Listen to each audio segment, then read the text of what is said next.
you can get a very high conductivity because you can have in principle a very large density of this lithium ions in the electrolyte. But then what happens when you try to then operate the fuel cell at a steady state at some current density for 100 hours,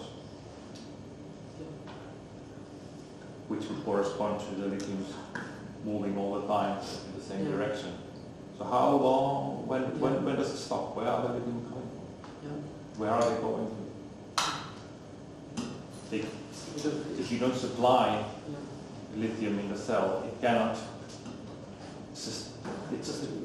contribute to the sustained current. True. So what you probably should see is that after operating for 100 hours, you should see that the lithium has moved to one side of the electrolyte, and it's depleted from the other side if it moves. If that doesn't happen, then either it didn't move, or then it quickly went back when you disassembled the cell and then it created it back. The same is true for the OH. You're not supplying hydrogen. I mean, the other side, unless you are doing that for a purpose, so it cannot. There's no hydrogen to move through the OH at the steady state conditions. So I guess then the question remains that how does then the conductivity that you measure with AC, how is that related to the conductivity in a steady state condition?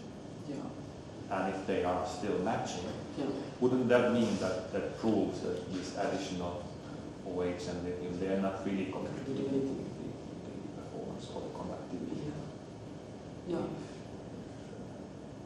Yeah, I think so. That's somehow because in this fuel cell literature, there are different, basically it's more speculative things there. But I personally also think saying that first of all our cells are degrading. It could be the reasons there that somehow if it's like acting like a battery, if lithium ions are really going into the other side, it's like a battery reactions, then it's not like a long-term stable device. But somehow I think that's not actually happening, and I also personally think, although I also don't have any experimental evidence, so it's very hard to say, but it seems to me that those are quite static, and it's the carbonate ions are basically the moving ones. But but still it's open, and in that sense we don't get this high stability results. So there could be many reasons, and also about this ionic conductivity. Somehow this is a complicated device. There's so many ions, like a mix of different things. So it's a very, very complicated. But in our fuel cell literature, there are different strong hypotheses on those ones. But I also personally think also about this, that this lithium ions, we are not supplying any lithium or hydrogen on the other side, so very straightforward. But so all of those pieces can contribute to the stable operation of the electrolyte that are supplied. They are supplied, in the gas. If it's a fuel cell, then Otherwise, it's a battery.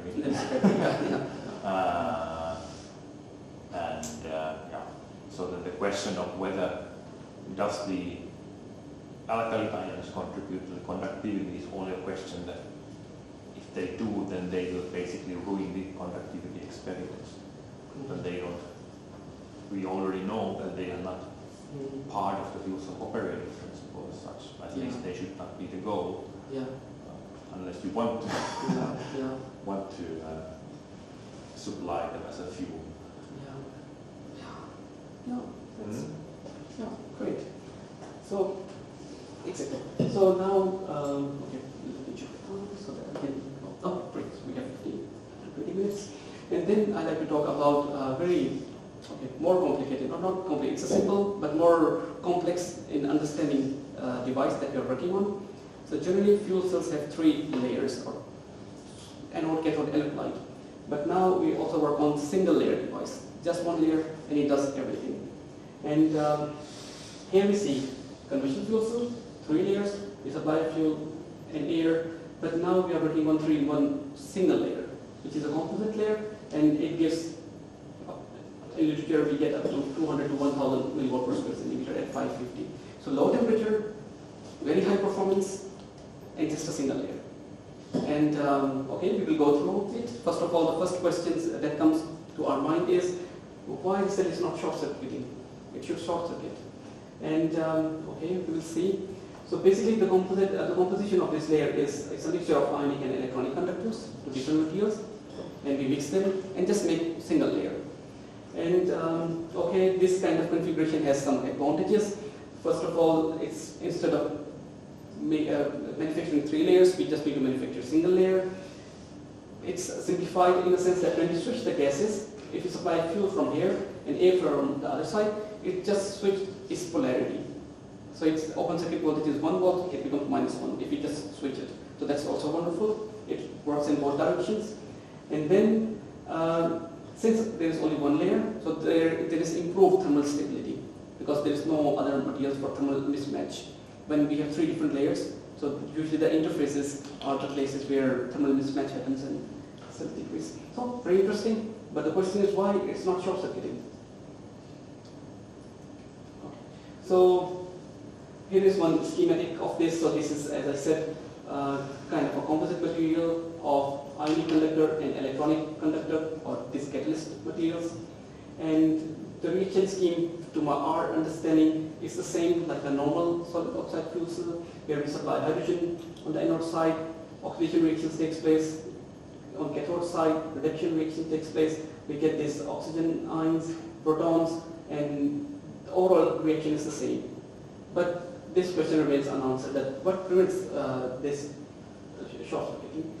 And for that one, there are different hypotheses or different speculations reported in literature, which is not fully convincing, but I try to briefly talk about those. So those materials that we use inside, they are semiconductor materials. So one of the hypotheses is that one of those materials is p-type and ones are n-type, and they form some sort of p-n junction, and that p-n junction, the built-in field in the p-n junction, it prevents the short circuiting of the cell. It's but doesn't make much sense like there, but that's one hypothesis there, but not proven there. And then there is also one hypothesis that when you supply hydrogen on the anode side, it forms nickel oxide, becomes nickel, and it forms a junction with the semiconductors inside the cell. So it becomes nickel metal and this ceramic metal oxide semiconductors, and this Schottky junction prevents the short circuiting of the cell without further details. So it's not very clear how they can conclude based on this. And then the same phenomena was tried to explain with the help of bulk heterojunction concepts. But without going into details, I just wanted to say that there are so many speculative studies in this case, but the clear understanding is still not well established. Okay, so here's one schematic working principle of single component fuel cell. I don't know, does it make sense? But here we supply air is going here, the fuels, hydrogens are going there. It's creating protons. Okay, here are the protons.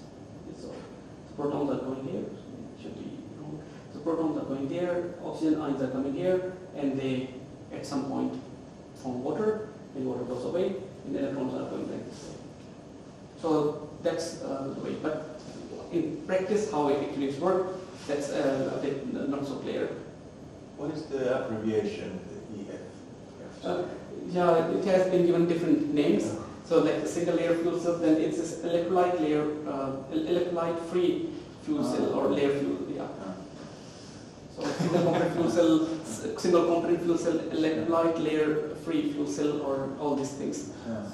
So that's the idea that the main thing is that in fuel cells generally we need some electrolytes. So it means that you have a single layer, but research has not still concluded that is that an electron or is it electrolyte? Yeah. Or they used to say 3-in-1, that is kind of does everything. One layer does everything. Yeah. But you continue. Oops.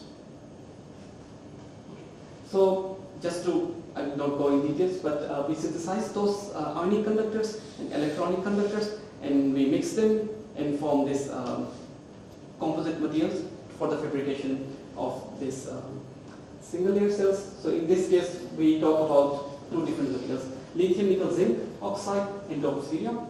And another material, we also like to try some material which doesn't use any nickel, because mostly all the fuel cells, solid oxide fuel cells, they use nickel oxide on the anode side. So we also try some material which doesn't have any nickel, and just to see how it will perform in the single layer configuration. And okay, the same process with the press machine, we press the powders and we get these kind of pellets. The dark ones are lithium nickel zinc oxide, and this is like copper iron oxide cells. And then here, okay, these are copper iron oxide cells.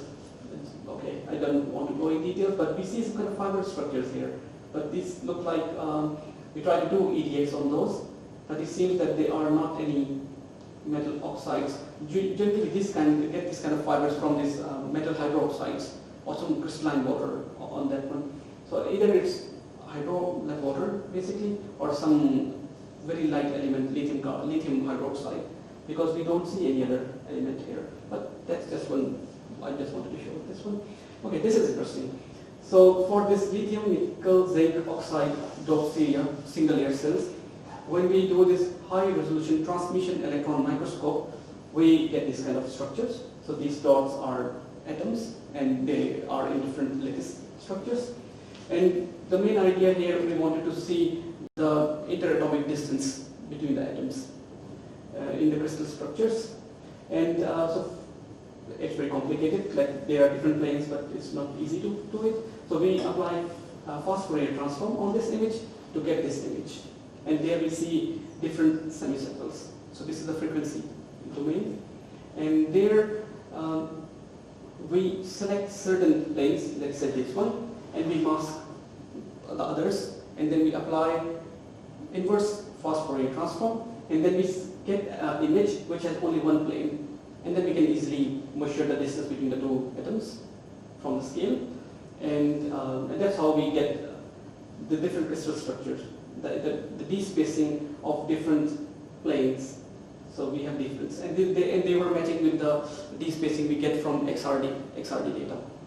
So just a brief, like this is also one characterization technique that we apply to see chemical compositions, but in this particular case also we can see d-spacing, and they were matching with the XRD data. Okay. And then some XRD data. So for this copper iron oxide, we get about 344 milliwatt per square centimeter, and this was a EI spectra of that one. Some ohmic losses, some polarization losses, and that's how it is. But we don't need to go in detail here. And interesting thing is that in the single composite layer, when we have only gold current collectors, our performance was about, the best performance was about 350 milliwatt per square centimeter. But then when we apply this NCAL, which is nickel, cobalt, aluminum, lithium coated nickel foam on both sides, the performance jumps to this much. And to my understanding, the reason could be that somehow in this configuration, this layer is very dense. And maybe we have very high, because it's a single layer, and if you make it too dense, then our electrode processes suffer. And if you make it too not so dense, then there is a chance that the gases can penetrate through the layer. So this NCAL layer improved the performance to about 800. So that's one thing. We think that this NCAL is also improving the catalysis in the cell, because this is also kind of it helps the catalyst material. And then we try to understand the working mechanism in the single component fuel cells by applying different gas atmospheres. So here we have basically try to measure it in nitrogen and air atmosphere, and we get these straight lines. We make cells of 3 different thicknesses, and we see that cell resistance basically it increases with this, which makes sense. So 1 millimeter cell makes 3.35, and 3 millimeter is about 100. The cell thickness increases the cell resistance. Then we change the gas atmosphere to hydrogen and nitrogen. In this case, basically we are supplying air, so there is a possibility that we get some electronic conduction in the cell, but also maybe some ionic conduction, oxygen ions move in the cell, maybe. But in this case, we have nitrogen atmosphere and hydrogen atmosphere. And the total resistance that we see is basically maybe protons are moving here, some electronic conduction, but the resistance decreased quite much, 1.17 ohms. And when increasing thickness, it increased from 1.17 to 4.17. When we change the gas atmosphere to hydrogen and air, the performance, this resistance decreases even further, and we get some open circuit voltage also. So this is the domain where fuel cell operation is happening. And we see this kind of these curves. And it is consistent that when increasing thickness, cell resistance increase, but this also shows that the hydrogen ions are dominating the ionic conduction, because when we have, in this case, we have both hydrogen ions and oxygen ions, because we supply hydrogen and air. In this case, we supply hydrogen gas and nitrogen, no air. But still, it's not that big difference.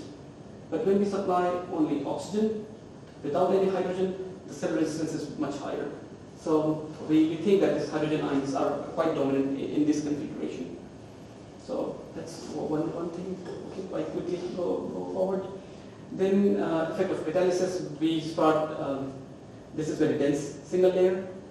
This is just the current collectors. So we try to make it porous just to improve this, just to see can we improve the cell performance this way. And actually, yes, in this particular case, the cell improved from 220 milliwatt per square centimeter to 290 milliwatt per square centimeter at 550. So it seems that if you make, so it's the same material, but we create some pores, and the cell performance increased by 30%, which is quite significant. And then we tried our best. So we, in nanocomposite electrolytes in 2017, we synthesized some nanocomposite electrolytes using freeze-drying method, and they were really high ionic conductivity. And with that cells, we get about 1.1 watt per square centimeter fuel cell performance, and the ionic conductivity was very high. So we tried this ionic conductor in single component configuration, and we see that the cell performance increased from 357 milliwatt per square centimeter to about 580 milliwatt per square centimeter. And we see that this improving the ionic conductivity is also can improve the cell performance. So we can improve the catalysis in the cell, we can improve the ionic conductivity, and this is the way we can improve the cell performance. Okay, so now another quiz on this. I quickly went through, I'm sure it was so hard to follow up all the data there, but my point was not to really teach about exact mechanisms there, but I just wanted to show you that we are using different characterization techniques in our fuel cell research. So now the idea is like, could you name 5 characterization techniques out of all the techniques that I have shown? So would you like to name any characterization technique? You can name one characterization technique, for example, or you can start one characterization technique. Electrochemical impedance spectroscopy. EIS. Yeah, EIS. Yeah. Would you like to name? Yeah, sorry. Oh yeah, that's quite an advanced technique. Yeah. Just to mention that there are a person can dedicate his or her life to the EIS, and there are home seminars for that and so on. Yeah. Yeah, so that's if you go deep diving there, you can really do that. But Yeah. at VDD we do a little bit of that, but we're not experts really. Yeah. But got to see it also here. Yes. So EIS is one. Any other characterization technique? XRD. XRD? Yeah, exactly. So we can study different crystal structures with XRD. Okay, 2. Any other technique? Yeah. HRT. Yeah, high resolution transmission electron microscopes. So we can see 3.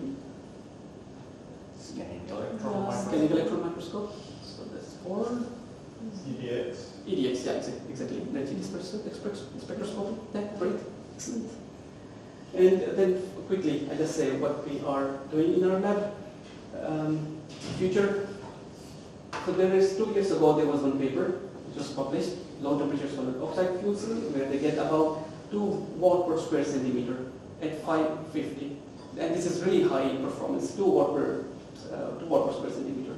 And our best performance is 1.1 watt per square centimeter.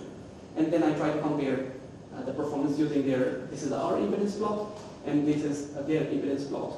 They have very low ionic losses, this is ohmic losses, and very low polarization losses. And here we see, okay, our electrodes are working quite fine, not so high polarization losses, but we have high ionic ohmic losses here. So if you see, compare the structures, we see their cell is about 1 micrometer thick, our cell is 600 micrometer thick. Their ionic conductivity is actually very poor. We have very high ionic conductivity. But their electrolyte is so thin, only 9 micrometer, and our electrolyte is 300 micrometer. So if we can decrease the thickness of our electrolyte and keep it dense, then there is a possibility that we can go, because our materials are having better ionic conductivity, we can probably go higher than 2 watt per square centimeter. So now in our group we are targeting to make our electrolyte layers thinner and trying to reach that target to go beyond state of the art.